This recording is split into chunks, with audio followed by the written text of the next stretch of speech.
एक रोज भगवान भोलेनाथ कैलाश पर्वत से पृथ्वी की ओर जाने लगे। उन्हें जाता देख माँ पार्वती बोली, भोलेनाथ आप कहाँ जा रहे हैं? मैं पृथ्वी भ्रमण पर जा रहा हूँ। मैं भी आपके साथ चलूंगी। लेकिन देवी, आप चलकर क्या करेंगे?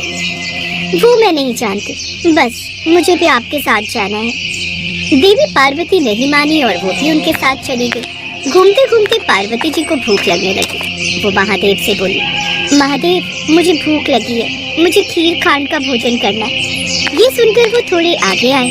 उन दोनों ने आम इंसान का भेष ले लिया। शिव जी ने एक बड़े से घर का दरवाजा खटखटाया, जहाँ से एक सेठानी बाहर निकली। कहिए क्या चाहिए? हमें खीर खांड का भोजन करना है।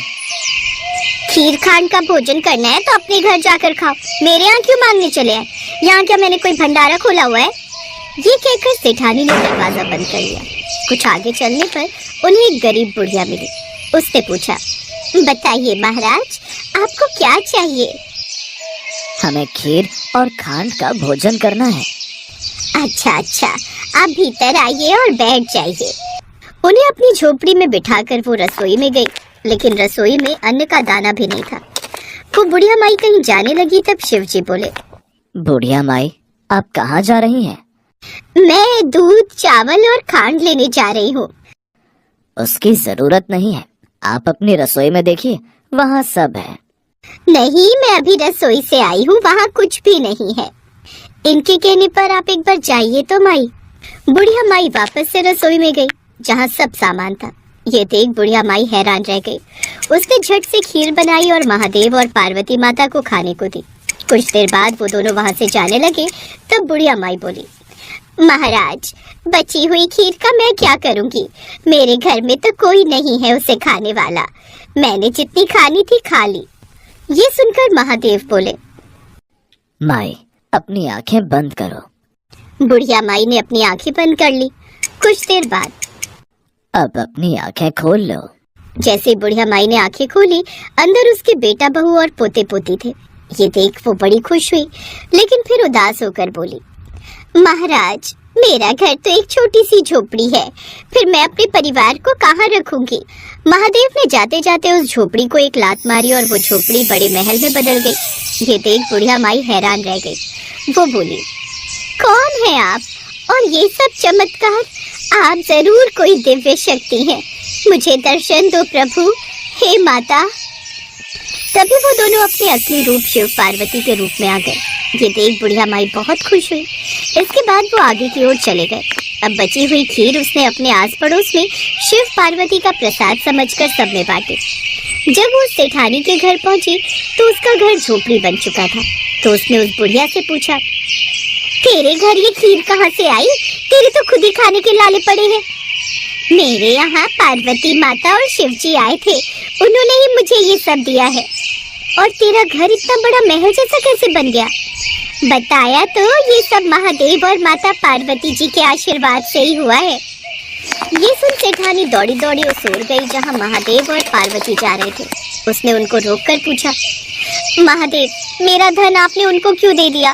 तब महादेव बोले, मैंने तो न उठाया न दिया, उसने हाँ की इसलिए उसकी हाँ हो गई, और तूने ना की तो तेरी ना हो गई। महाराज कुछ तो करो। तब महादेव बोले, जा, काम तेरा रुकेगा नहीं, धन तेरा जुड़ेगा नहीं। ये कहकर महादेव वहाँ से चले गए और सेठानी अब दिन रात मजदूरी करती रहती, लेकिन फिर भी उसकी कमाई कहीं न कहीं खत्म हो जाती। उधर बुढ़िया माई जिसके पास आज तक कुछ नहीं था, वो अपनी नेकी के कारण अब काफी अमीर हो गई थी और उसके पास उसका भरा पूरा परिवार भी था, जिसके साथ वो खुशी खुशी रहने लगी। आज की हमारी दूसरी कहानी एक शिवपुरी नाम के गांव की है, जहां एक नारायण नाम का ब्राह्मण रहता था। उस ब्राह्मण का माधव नाम का पुत्र था, जो बुरी संगत में फंसकर पाप करने लगा था। वो असत्य बोलता, मदिरा पान करता, चोरी डकैती करता और लोगों को लूटता। ये सब पाप वो करता था। और एक रोज उसके परिवार वालों को उसके इस पाप कर्म का पता चला, तो उन्होंने अपने पुत्र को अपने घर से बाहर निकाल दिया। अब माधव दूसरे नगर में चला गया।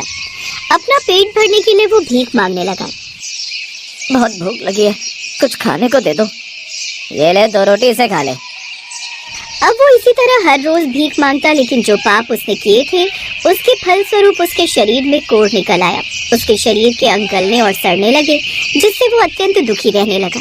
अब वो एक नदी किनारे एक कुटिया बनाकर उसमें रहने लगा। एक रोज बड़ी प्यास लगी है, नदी से मटके में पानी भर कर ले आता हूँ।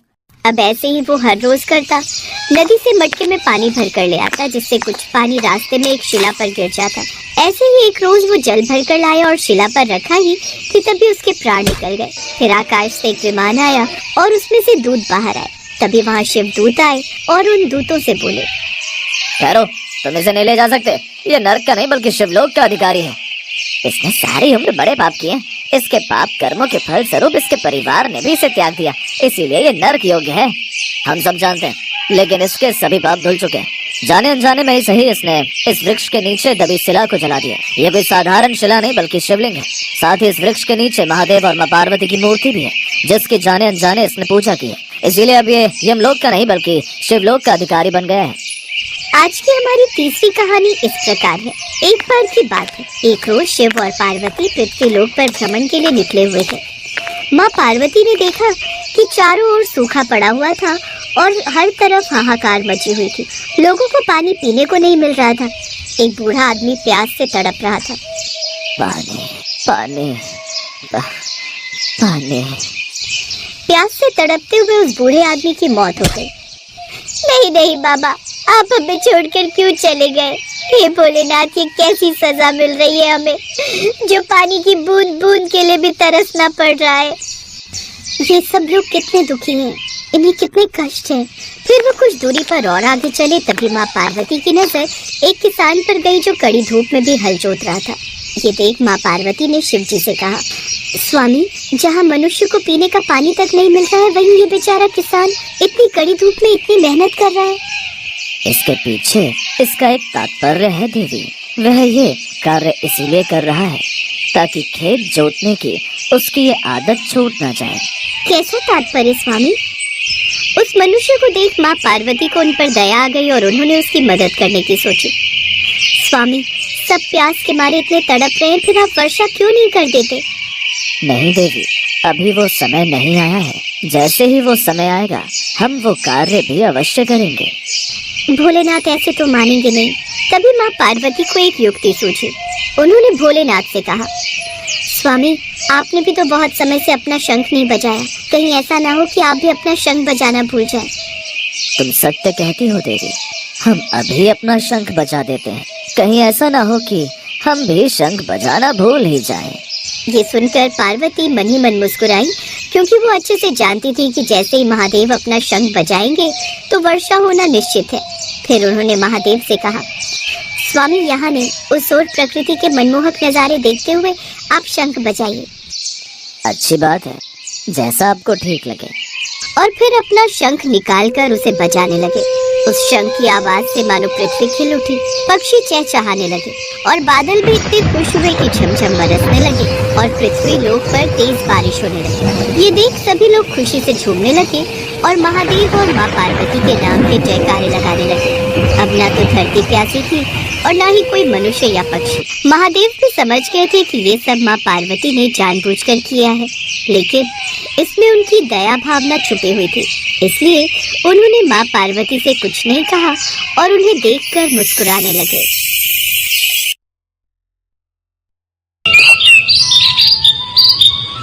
माँ पार्वती ने भगवान शिव से एक प्रश्न पूछा, जिसके बाद भोलेनाथ ने एक कथा सुनाई और अमर हो गया कबूतर का जोड़ा। उसी अमर कथा से जुड़ी है ये पौराणिक कथा। एक बार नारद मुनि कैलाश पर्वत पर भगवान शिव से मिलने पहुँचे।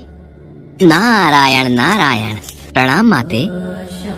आइए देवर्षि नारद, कैसे आना हुआ?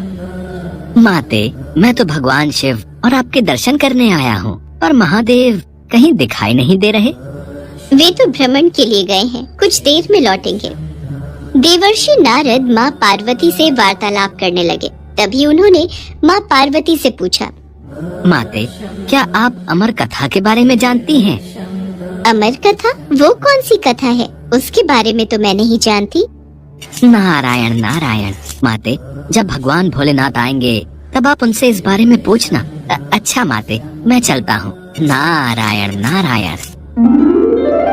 पार्वती माता सोच में पड़ गई कि ऐसी कौन सी कथा है जो स्वामी ने मुझसे नहीं कही। तभी भोलेनाथ कैलाश पर लौट आते हैं। माता पार्वती उनसे इस बारे में चर्चा करती हैं। प्रभु, आपने मुझे कभी अमर कथा के बारे में क्यों नहीं बताया? मुझे आज और अभी अमर कथा सुननी है। ठीक है देवी, मैं आपको आज अमर कथा सुनाऊंगा, परंतु उसके कुछ नियमों का पालन आपको करना पड़ेगा। अमर कथा के दौरान आपको एक क्षण के लिए भी सोना नहीं है। आप बीच बीच में हुंकार भरती रहना, ताकि मुझे आभास रहे कि आप कथा सुन रही हैं, क्योंकि मेरे नेत्र भी उस क्षण बंद रहेंगे। ठीक है स्वामी, मैं ऐसा ही करूँगी।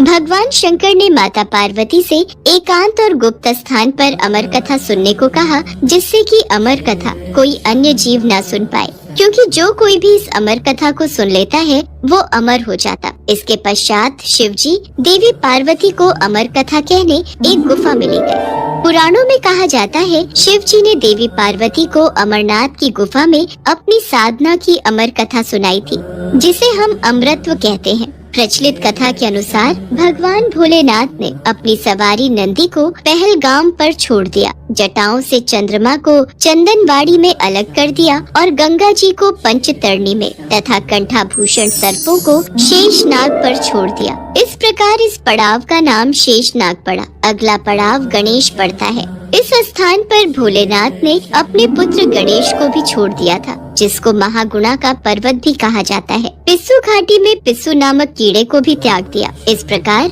महादेव ने जीवनदायिनी पांचों तत्वों को भी अपने से अलग कर दिया। इसके बाद माँ पार्वती सहित उन्होंने गुप्त गुफा में प्रवेश किया और अमर कथा माँ पार्वती को सुनाने लगे।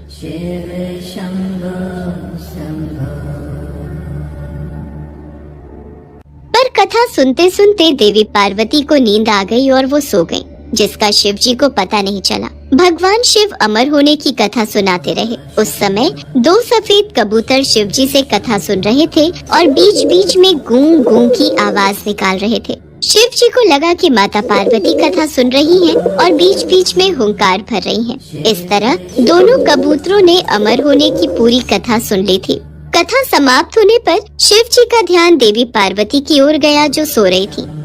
अरे, देवी पार्वती तो गहरी निद्रा में है, तो फिर ये हुंकार कौन भर रहा था? अचानक महादेव की दृष्टि अमर कथा को सुनते उन कबूतरों पर पड़ी, तो वे क्रोधित हो गए और उन्हें मारने के लिए आगे बढ़े।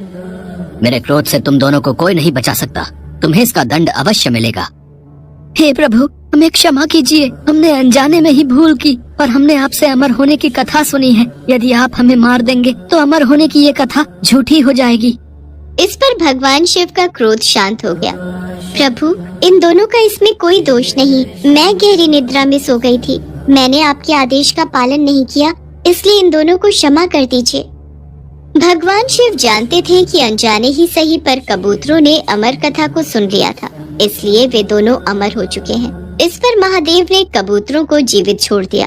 भगवान शिव के आशीर्वाद से वो कबूतर का जोड़ा अजर अमर हो गया। कहते हैं आज भी इन दोनों कबूतरों का दर्शन भक्तों को इस गुफा में प्राप्त होता है और तब से ये गुफा अमर कथा की साक्षी हो गई व इसका नाम अमरनाथ गुफा के नाम से प्रसिद्ध हो गया।